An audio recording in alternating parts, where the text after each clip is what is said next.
Ever start something small and then discover it was fun to take it big? You read an awesome story and then you bring the whole thing to life for your friends and family. You bake a batch of chocolate chip cookies and they taste so good you recruit friends to put on a whole bake sale.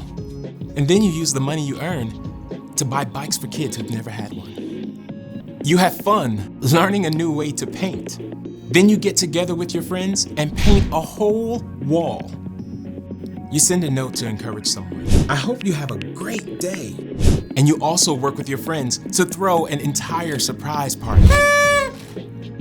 God created you to do amazing things on your own, but He designed you to do even more when you work together to share His love.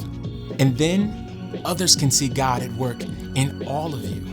That's why cooperation is a fantastic way to worship God with your life. Because worship is about more than just singing loud.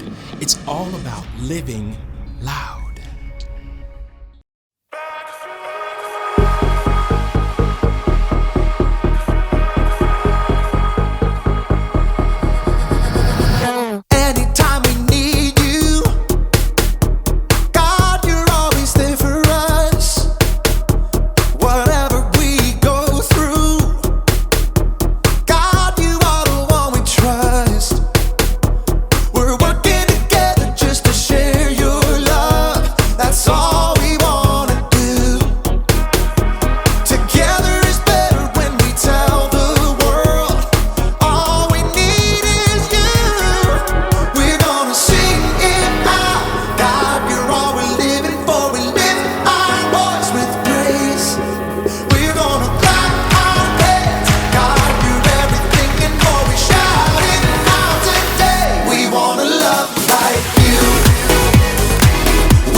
Everybody, my name is Haley, and as you can see, I love music. And I mean all kinds of music. Rock music, country music, hip hop. I love it all. But my favorite kind of music is the kind that involves cooperation. Cooperation is working together to do more than you can do alone. Take an orchestra, for example. It takes all kinds of cooperation for an orchestra to come together. They've got strings, woodwinds, brass, and of course, percussion. By themselves, those instruments sound just fine.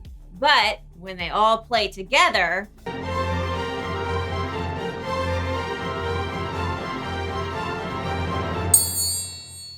they really make some noise. And music isn't the only place where cooperation makes a difference. Cooperation shows up in sports, at school, at home, and, as we'll see in today's story, in tent building.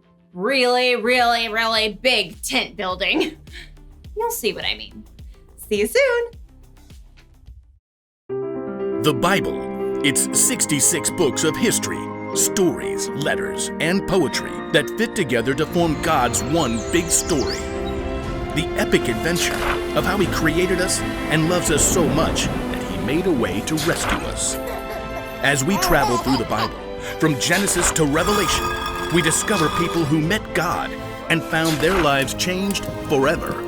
Now, for an amazing story, inspired by the book of Exodus. Though the Israelites had been slaves in Egypt for hundreds of years, God had led them to freedom in the desert, and now they had to build new lives and a new place where God could live among them. So God called out to their leader, Moses. Come up to me on the mountain. A thick cloud covered the mountain as God spoke with Moses. Tell the Israelites, you have seen for yourselves how I carried you on the wings of eagles and brought you to myself. Now obey me completely. If you do, then out of all the nations, you will be my special treasure.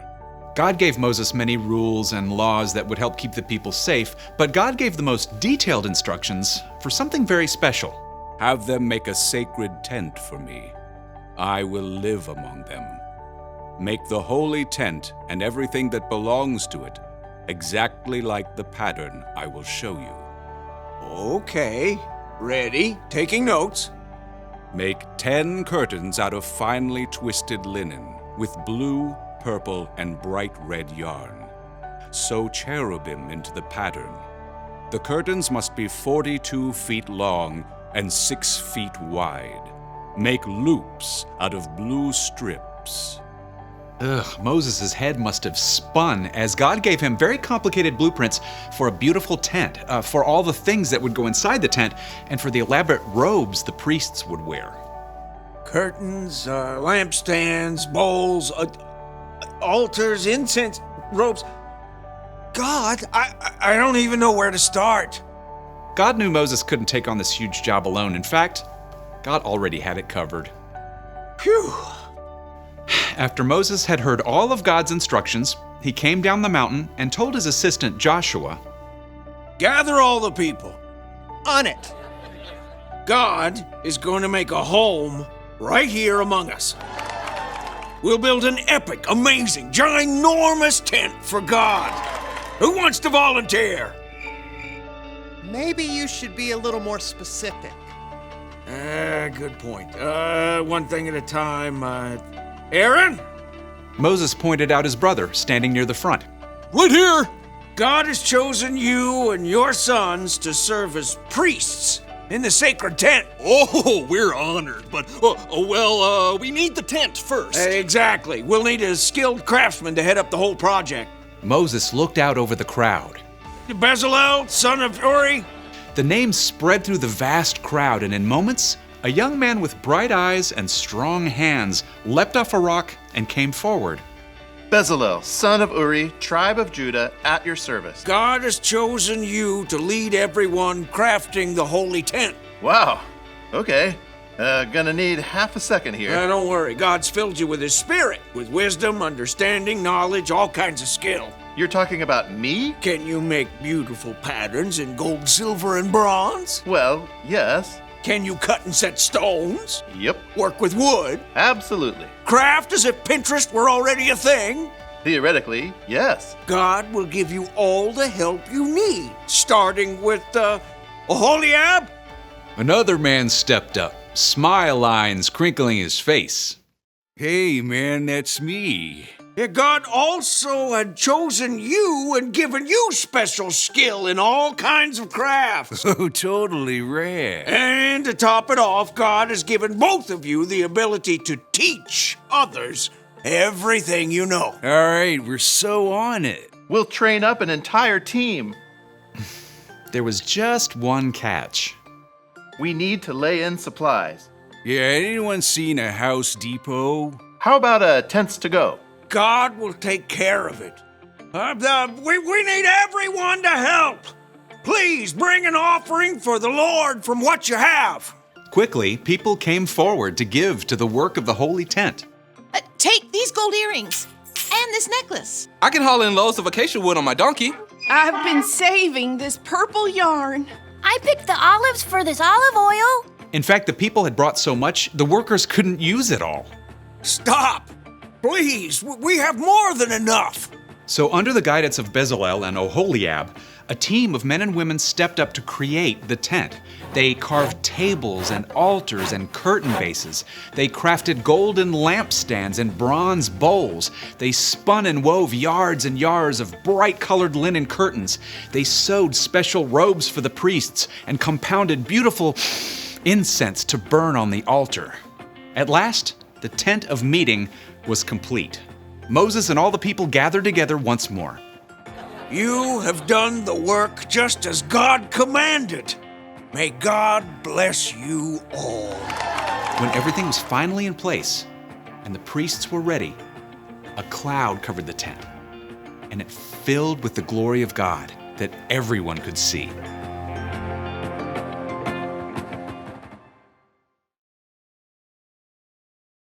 When the Israelites were wandering in the desert, God asked them to build a big tent.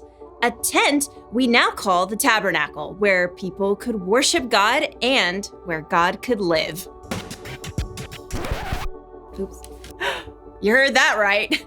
God wanted to live with the Israelites in the desert inside of a big traveling tent. And God wanted the people to work together to make it. So, they needed people with all kinds of different gifts. Designers, people who could sew, people who could work with stone and fine metals. Plus, they needed teachers who could train people how to do all of those things. God knew that if they all worked together, they could make something incredible. God has always been big on cooperation. Think of Jesus. He could do so much on his own.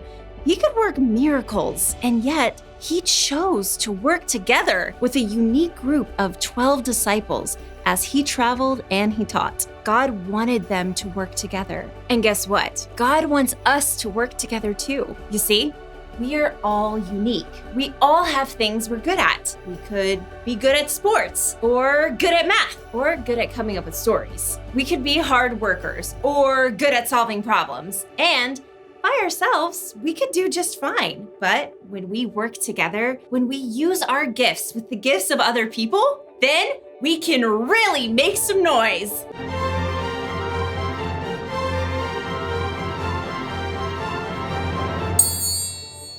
So here's the one thing to remember today. God wants us to work together. Working together helps us get things done faster. It helps us get things done better. Plus, it helps us to grow the relationships with the people all around us. And that is a good thing. Thought we could use a big finish. I'll see you next time!